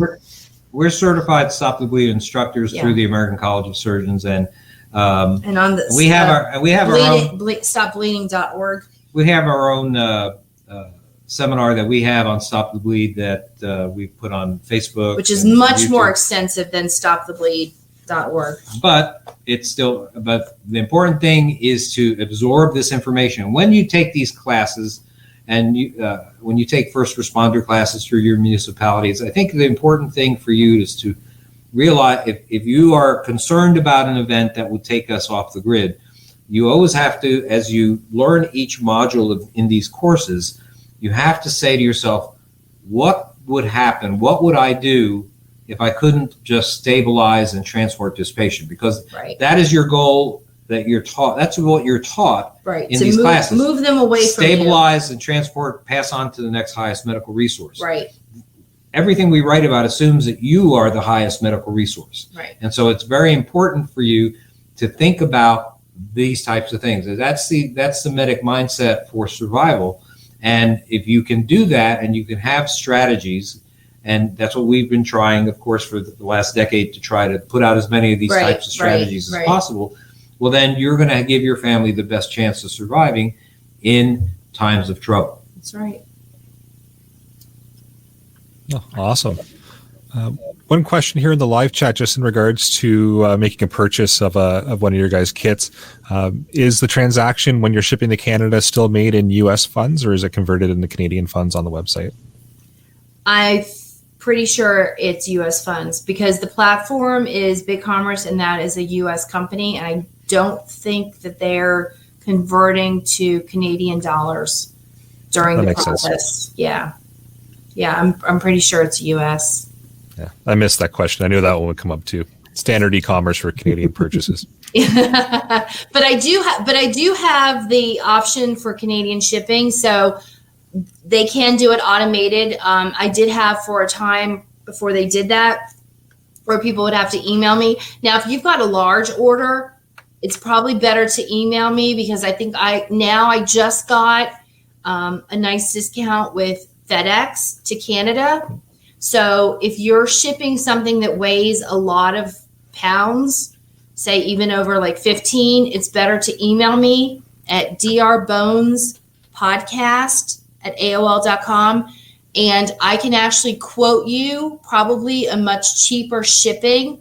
And so you can save some good money. I just got that on like Tuesday. So it's super new. It just happened. I haven't been able to update the website. So write to me if you got something you want to order from Canada that has some good weight to it. And I will send me your address, what you want. I'll do a shipping quote. Hopefully it'll be much better than what you saw on the website, and we can save you some money. Awesome. Wonderful. Do you have a few questions, Scott? Yeah, I love that your book shakes off the continuity bias that things will always be available, that help is coming. I love that you guys talk about cleaning your own medical equipment for reuse, growing medical plants, stocking useful supplies for use, bartering, the sick room, the nursing, the expiration dates. I have a medical background, and I love how everything is presented in a very user-friendly way. With regards to reprocessing single-use equipment, I'm familiar with some of the post-SARS studies of reprocessing N95 masks.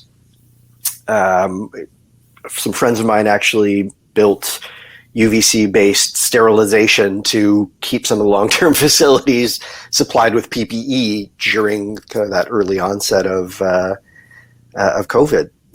I've read various journal articles looking at cleaning single-use devices, and there are some varied opinions. The articles all seem to be very specific to a particular type of equipment, just for their tests, a laparoscopic biopsy punch versus common hemostats or something, something like that. What are your thoughts about reprocessing single-use equipment? Or is it really just a moot point? Because if we're in a situation where we can't resupply anything, we're going to have to do it regardless. Is hot soapy water followed by a pressure cooker adequate for most items?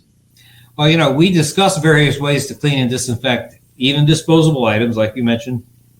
In our latest edition, we really expanded that section in the survival medicine handbook.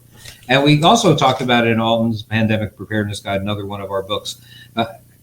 It needs to be simple, and it needs to be effective. So having an antiseptic like povidone iodine or chlorhexidine, I think that's Hibiclens here and betadine here, I don't know what it's called up there, and maybe a battery-powered UVC wand. That actually, believe it or not, can make a big difference in your medical storage with regards to making things, disinfecting things and making them reusable. In one Wilderness Medical Society article, I'm a member of the Wilderness Medical Society, and by the way, anybody can be, so you might consider looking into that. Researchers dipped medical instruments, common medical instruments, into a soup they made that contained 7 different bacterial pathogens. Now, in this study, contaminated instruments were first scrubbed after being dipped for a period of, I think, 30 seconds or something like that. They were scrubbed with chlorhexidine for about 30 seconds afterwards, dried with a sterile 4x4 gauze, and then were hung up I think they used a hanger because this was a wilderness environment theoretically, or something simple. And then they passed a UVC, battery-powered UVC wand within 4 inches over the instruments in the open position. And they did that for 45 seconds. And then they evaluated it afterwards to determine how many bacteria they were able to remove from this thing that was just sort of laying around in a soup of these pathogens. And it revealed 100% reduction of bacteria, and it achieved levels of sterilization that were acceptable for use in the field. Now, if the instrument was not used right away, the one that you just cleaned, if you vacuum sealed it, it actually extended the life of the sterility. So this would be great if you had this, but I'll take hot soapy water and a pressure cooker at about 15 PSI for 20 minutes as an alternative any day, though. So if you've got that, I'll go with that.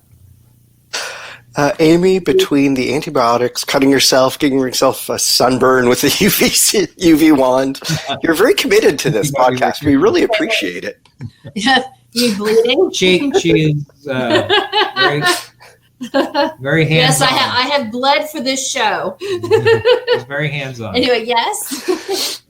All right. So my next question, we were talking about antibiotics as a very useful thing to store ahead of time. If we end up in a resource-depleted situation, would some of the non-antibiotic resistant bacteria have an advantage or suddenly be less hindered than their resistant siblings? Or is that genie just already out of the bottle? Is it just common bacteria in that 2-inch cut from your firewood work that's going to get you, and we really don't need to worry about the hospital-acquired organisms as much? So whatever has mutated is mutated. It's just like COVID. There's thousands of mutations already. So whatever has been mutated or changed because it's been in animals that we have injected with thousands of different antibiotics over, however many years we've been doing this, 40, 50 years. That's just out of the bottle. Going to the future, if we stop doing that, we're not going to have more, but we're still going to have the ones that exist. And that's for everything that's mutated already. So things that are exposed to antibiotics that are triggered to have mutations, if there's no longer antibiotics in those animals, they're not going to have further mutations based on future antibiotics, but we're not going to get rid of what we have. The reason why she's mentioning animals is because 80% of antibiotics that are used in North America are given not to humans, but to food-producing livestock. Exactly. And the reason why that is not because there are infected food-producing livestock that need antibiotics, but because there is actually a statistical difference in how fast these animals grow. If you give an animal, a chicken or some other livestock, antibiotics, it will grow faster and reach market sooner than if you don't give it antibiotics. There's some countries that have wisely stopped or banned this practice, like Denmark, and indeed, sure enough, there's not any more evidence of infections in humans from eating this type of food. But indeed, it is, I think, something that is a big issue, and very few people know that, indeed, like I said, 80% of antibiotics do go not to humans, but to the livestock that make up our food source. The funny thing is that most of your problems are going to come from organisms that that invade breaks in the skin due to minor injuries. Remember me chopping wood and cutting myself and getting a little infection? Well, that infection most commonly is going to be from bacteria that naturally lives on my skin: staph, epidermidis, strep epidermidis, these kinds of bacteria. And they are absolutely not a problem if they live on the outside of my skin, but they are indeed a pathogen if they are in Inside. my soft tissue, Right. in my blood vessels and things like that. Right. And they can actually cause sepsis and can be a problem. Now, with the lack of antibiotics, and this is why I'm so strong on antibiotics and tried in a decade ago, figured out that these fish antibiotics would be actual options, is because there are going to be so many unnecessary deaths associated with these kinds of infected wounds that it's going to cost you valuable members of your survival community. I remember an American History Channel program known as After Armageddon. I don't know if anybody saw that. Yep. But After Armageddon was the story of a paramedic and his family, some long-term, society-ending disaster. I don't think they occurred. even ever said exactly what happened. it They was just kind of started it and probably said a it's like pandemic. an end of the world thing already. But in any case, we followed them, Yes. and they made their way to a community that Which accepted seemed them. safe. Yeah. It seemed like they were saved. Like, Right. everything's going to be fine. But of course, you're a paramedic, but your duties are not just to sit around waiting for people to get injured. Your duties had to be general. So Right. he was, And he was not the medic for the Right. community. So he was growing food and he was Right. doing all these things, and he managed to cut himself doing one thing or another. And he saw that it was getting red and infected. And indeed, he went to the stores of the community to see what the medical stores are. So you see if he can find antibiotics. No antibiotics. And sure enough, and with the knowledge of a medical professional, he saw his redness spread, and he wound up, within 3 weeks, he was dead. Spoiler alert. I'm sorry. Spoiler alert. It's an interesting show. So the thing is that you have to have some of these things because infections are going to occur, and they're not big problems now because they can be nipped in the bud. Right, But if you right. don't have the tools to nip them in the bud, Right. then you're going to wind up having, as a medic, not just headaches, but heartaches in terms of losing people. And I would like to say we're not like, take an antibiotic all the time. Every time you have a little cut and scrape, get an antibiotic. I mean, what you saw me take is actually because I have a sinus infection because I came up to the mountains and it's really dry up here and I have allergies and I developed a sinus infection. So I took this antibiotic, not just, out of shock and awe, but actually because I do have a sinus infection. We don't believe in overuse of antibiotics. We believe in judicious use of antibiotics. use of antibiotics when appropriate. I blanked out for like 5 minutes, so That's you're, okay. you're forgiven. That's okay, honey. People are going to protect you because you have doctor knowledge, no matter what. So just a quick question then on that small antibiotic thing. Yes. I carry a tube of polysporin in my kit. Okay. And anytime I get a small nick or something, just out of the essence of precaution, I just put a little bit of polysporin on it. And is there anything wrong with that? Is that okay? Or Actually, No, it's fine. you as medic, you are serving not only yourself or your people in your community by not wind up getting an infection yourself. Then you'd be doing disservice if you didn't. So the other, And so go ahead. You the finish. bottom line is prevention is key because Right. having to treat problems takes up a lot more supplies than preventing problems. But I want to say one more thing. When you don't have the polysporin, when you don't have the single antibiotic ointment, use raw unprocessed honey on that cut.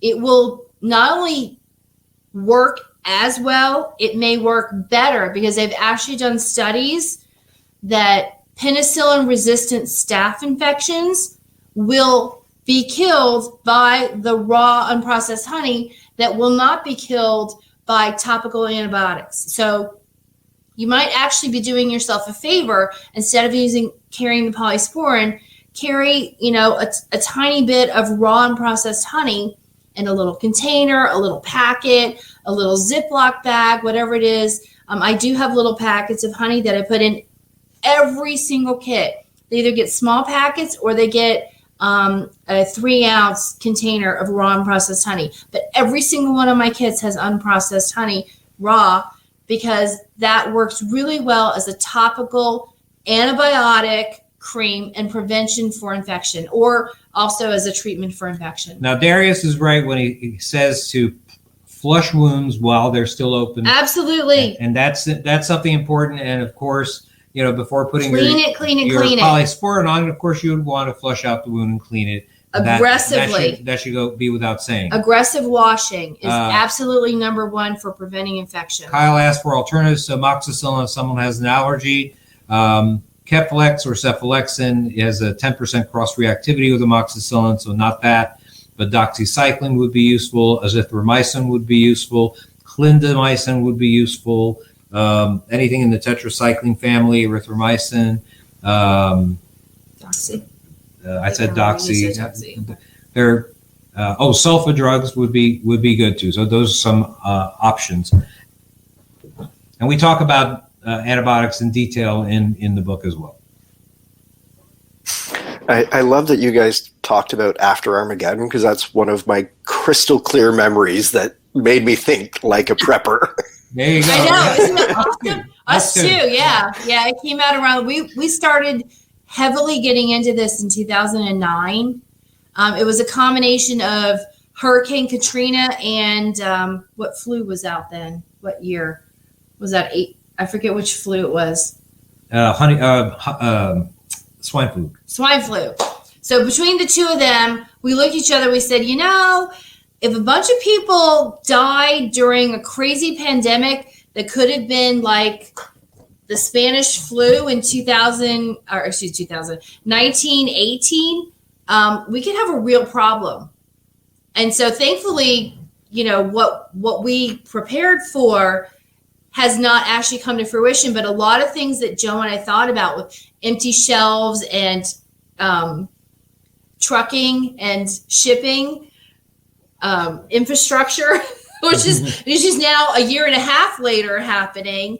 All of these things, we actually discussed a lot of this, not being able to fly, people being isolated, nurses and doctors not going to work. Now, I will tell you that the nurses and doctors not going to work and staffing the hospitals, we thought would be an issue of the infection and quarantine and possibly death rates. We did not expect that the president of our country would be telling people that they had to be fired. And so we were going to lose 20 to 30 or 40 or 50% of our firemen and our paramedics and our police officers and our nurses and our doctors, which is going to cause more problems than we ever had with health safety.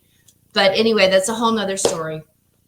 Let's see. I see a question, recommendations for eczema anywhere on the body. Freya, you know that there are 7 different types of eczema that we describe in the 4th edition of the Survival Medicine Handbook. Lanolin moisturizers, these are commonly used. Colloidal oatmeal is used. Some people use the 1% hydrocortisone cream. These are things that you'd be able to find, that you'd be able to buy without a prescription and store. So these are the things that would be useful for atopic eczema. There are a number of different kinds of eczema, as I mentioned, and each one of them has specific things that are better for it than for one type than another. I will say that I sat in a lot of oatmeal baths when I was a kid, from poison ivy and poison oak. Very soothing. And that's a type of eczema, believe it or not. It's a type of dermatitis that is similar to eczema. Yep. You guys have a huge library on doomandbloom.net of podcasts and information. What are some of your favorite episodes to direct new listeners to that sort of speak to your guys' way of thinking? it's almost, we have so many hundreds and hundreds of them. It's hard to say. What I would do is I would first send you to our YouTube channel, which is called Dr. Bones, Nurse Amy. We're talking about the podcast, though. I know. Then take a look at the subjects, the topics that are discussed there. Look at the video and see if this is something that you would like to know more about. And if you want to know more about that, go to blogtalkradio.com, look up the words survival medicine. Our podcast will come up. And then it has, I think, a search feature that you can plug in. I always put in, let's keywords. Say, survival medicine podcast, thyroid problems, or survival medicine podcast, diabetes, survival medicine podcast, right. bleeding, sprains, right. Dental, dental issues, right, extraction. And you can listen in to a lot of our stuff there. Yeah, Blog Talk. We actually had our first thing we ever did was a podcast in October around this date. I think it was probably the 20th of 2010. Yeah. Or 2011, was it? Yes. 2010? Yes. Which one? 2010. 2010. We were on another network. I was actually one of the producers. We did that for a year, and then we ended up with another group of preppers who was run by Dr. Prepper, which is funny because he was not a doctor and he was barely a prepper. But he drank Dr. Pepper. I don't know if he did that. But anyway, we did shows on his network for probably 2 more years, 1 or 2 more years. And then we just said, we're going to do it ourselves because that way we know they'll never go away and they'll always be there. So probably since 2013 or 14, every single one of the podcasts are on Blog Talk. Probably 600, probably 500 and 600 podcasts there. Because we know they're never going to go away. If we exist, they'll exist. As long as our credit card is good. It's a fantastic library you guys have created. Thank you. It's a shame we missed, the first couple 2 or 3 years, but that's all right. Those were early ones. We were just learning how to do all this anyway. Probably not worth finding anyway. We're still learning. Oh my gosh! I think I've regressed. The first one we did tonight. Here, I've regressed. We didn't even have Wi-Fi at this cabin. This was not like, we're talking about 2010. Wi-Fi was not like a big thing people had. I mean, this is a cabin up in the mountains. They didn't have cable Wi-Fi or anything like that. We were stealing Wi-Fi from our neighbor. So our podcast was like,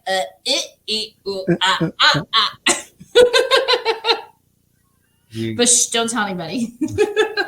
Stealing is such a harsh word. I prefer just borrowing without consent. I did. And then I figured people who were coming up to the mountain didn't want internet anyway. They were trying to get away from all that news and stuff. Yeah. I didn't even have cable. Fat chance. I had no cable. I was like, just get away from it all. Anyway. Those were the days. Now we're connected. So I got a question for you guys.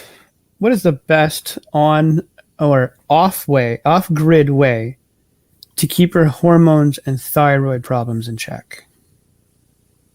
Okay, first thing, if you're going to be the medic and you're going to have people in your family or in your group that have thyroid problems, it's important to learn the symptoms of both high and low thyroid conditions. And of course, to be able to identify, to be able to examine the thyroid to determine whether there are lumps or nodules or things like that on there. And each, interestingly enough, we talk about exactly how to do that type of exam. And we talk about exactly what the various symptoms are of both low thyroid conditions and high thyroid conditions. And some of the symptoms can be, and signs can be pretty striking. And you don't have to be, you don't have to look under a microscope to know that somebody has some of these issues. You might consider, if in a situation where you're off the grid, you might consider desiccated porcine or bovine thyroid extracts. These are available. Some of them are over the counter. Some of them are prescription. Thyrovans is one that I think is over the counter.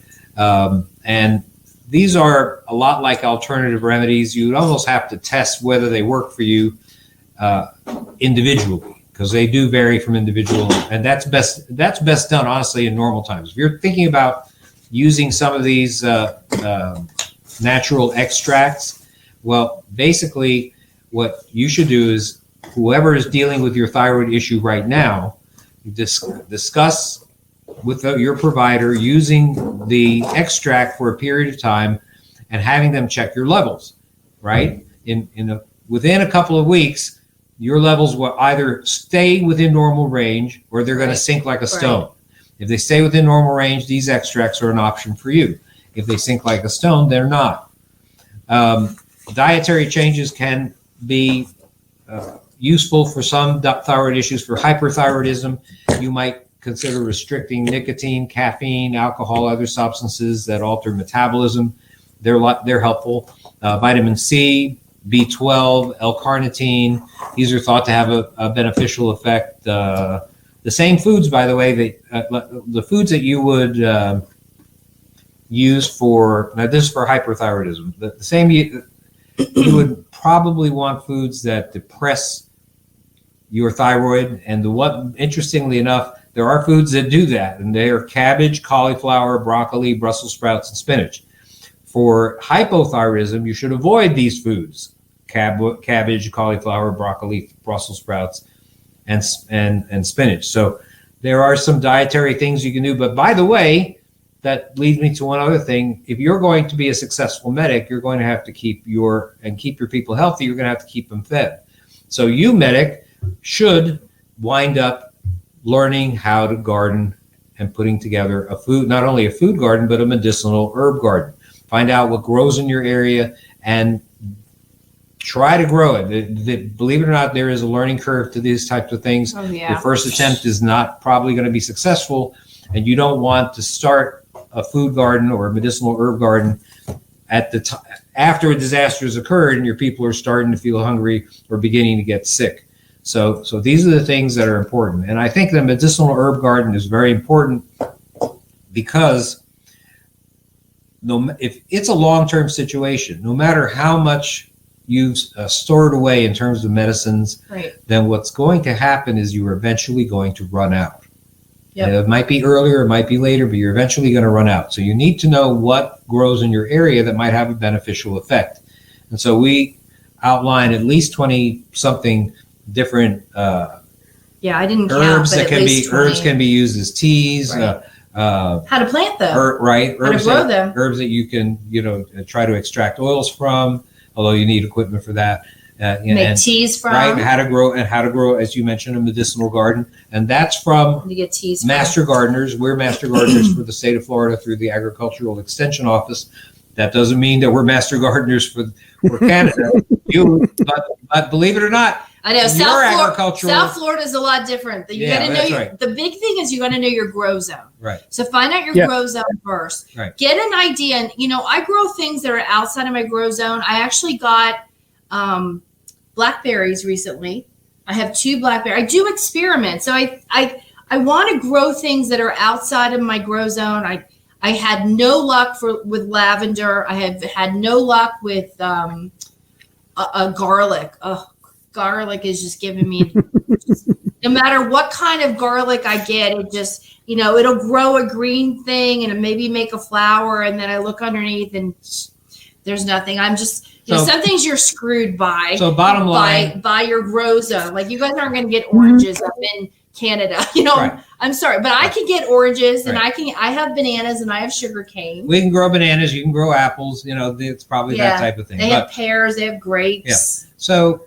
So basically that's the thing you have to realize is that you are responsible for a lot of different things if you're going to keep your people healthy. And so, try to learn as many things as you possibly can. And one important one is gardening for food and gardening for medicine. All right, and I want to say one more thing to somebody who mentioned this. We actually did keto. We do keto intermittently now, but we did keto from July 5th until about Christmas time last year when my daughter came to visit and she was doing some other diet. we were strict on it, and we lost weight, and your blood sugar straightened out, and our blood pressure straightened out, and my cholesterol, which I have a family problem, it's genetic. My cholesterol's run in the 300s, came down to, I think, 180 something, which is unheard of. For me, for the past 36 years, I've had cholesterols over 300. I mean, literally, I should be dead. I talked to my cardiologist and I laugh. I said, I should be an experiment for you, because you people freak out when someone has a cholesterol of 200 and I'm over 300 for 36 years. Like, I shouldn't be here, but I'm fine. And my stress test is good. But keto corrected his blood sugar, our blood pressures, our weight, our energy level, our thinking. It was just amazing. I know there are a lot of people that are so down on keto, but if you have faced a lifetime of eating pretty healthy and balancing your diet and watching all the labels, and you just can't lose it no matter what you do, I'm telling you, keto is going to blow your mind. You probably aren't going to be the person that loses the 30 pounds in the first month like I didn't, and I was very disappointed. But give it time. Even if it's 3 or 4 pounds a month, it's more than what you were doing before, which was probably just maintaining and not losing an ounce. Over time, you feel healthier. We had so much energy, and I think keto is, some miracle diet that in 10 years are going to be like, everyone needs to be on keto. Awesome. Maybe. Well, thanks we'll a lot, see guys. in 10 years. Yeah. So I've seen this question come up a whole bunch of times in the live chat here, and I know the audio listeners as well are going to be asking, where can we in Canada get a copy of your book? Amazon. .ca. If you want the black and white version, we do have a color version that is personally signed. You'll receive a personally signed. That I had a private printer do, so that's only available on our website. Because I have the boxes. I'm almost out of the 500 that we ordered that are number and signed. So I have to order another group because I'm shocked. They won't be numbered. They won't be numbered, but I want them to be I'm available. going to order another group. signed to you personally. Absolutely. And another place, you guys, our website, store.doomandbloom.net. So Amazon Canada, store.doomandbloom.net. And you guys are also nice enough to send a copy that we're going to give away on the Discord. Oh, good. So if you guys head over to the Discord, check out the giveaway section there, and I'll be posting that after the show, and that'll run for a week to give everybody enough time to get in and get signed up for it. And that is a color edition. It's number 293 of 500, and it's a signed copy as well. So I appreciate you guys sending that along. You are very welcome. You're very welcome. We really appreciate your having us on your show. And we appreciate you guys coming for the third time. And fourth time's a charm. So next year, perfect. Maybe. Awesome. We'll schedule it later on. There you go. All right. I think that ends all the questions that we have from the panelists. We'll move into the podcast challenge. Our advice is that you purchase Dr. and Nurse Alton's new book, The Survival Medicine Handbook, the essential guide for when help is not on the way, 4th edition, or win a free copy in the Discord. It's signed and in color, apparently, and learn how to become more medically prepared. It's such an important part of the things we think about. So this is a tremendous resource, and we're so lucky to have the Altons helping us this evening. Right. And upcoming events, the petroleum shortages, just wait for it. Yeah. Deal of the week. Got Canadian Tire has the Buck brand Kingsman folding knife on sale for $10.99, regularly $50. So check that out. Can never have too many knives. Nope. Shout outs. In the panel. Okay. Let's take a quick shout out to Dr. Alton and Nurse Amy for coming out again for the third time. We do really appreciate you guys coming out and sharing your medical knowledge and expertise with us. It's it's a great help to everybody who listens, and I'm sure everybody's going to take something away from tonight's episode and the last couple of you guys are on as well. So.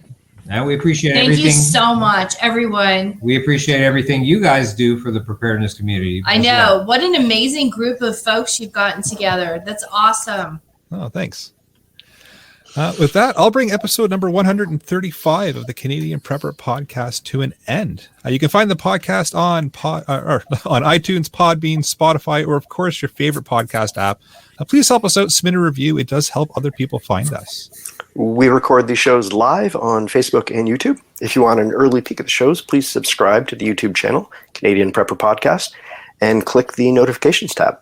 That gives you alerts when you're going live. You can contact me at Alan, that's Alan with one L, at prepperpodcast.ca. This is what happens when you read the script verbatim. And that handsome Scott guy will give you his email address shortly. All right. And where can everybody find you, Joe and Amy? Oh, well, you can find us at our website is called Doom and Bloom. Our YouTube channel is DR Bones Nurse Amy.